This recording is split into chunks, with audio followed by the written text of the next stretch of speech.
Payg'ambarimiz alayhissalatu vassalamning muborak bir bashoratli mo'min musulmonlar uchun, ummatlari uchun bir bashoratli hadislari bor.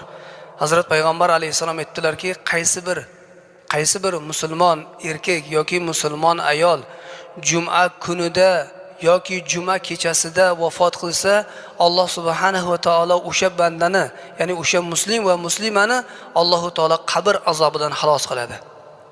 Alloh taologa yo'liqqunga qadar qabr azobidan Alloh taolo uni ozod qiladi degan ekanlar.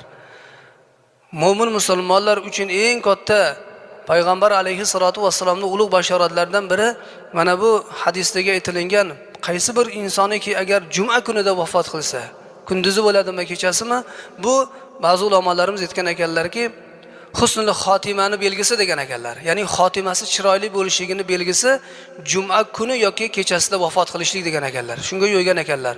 Mulla Ali Qori rahmatullohi alayhi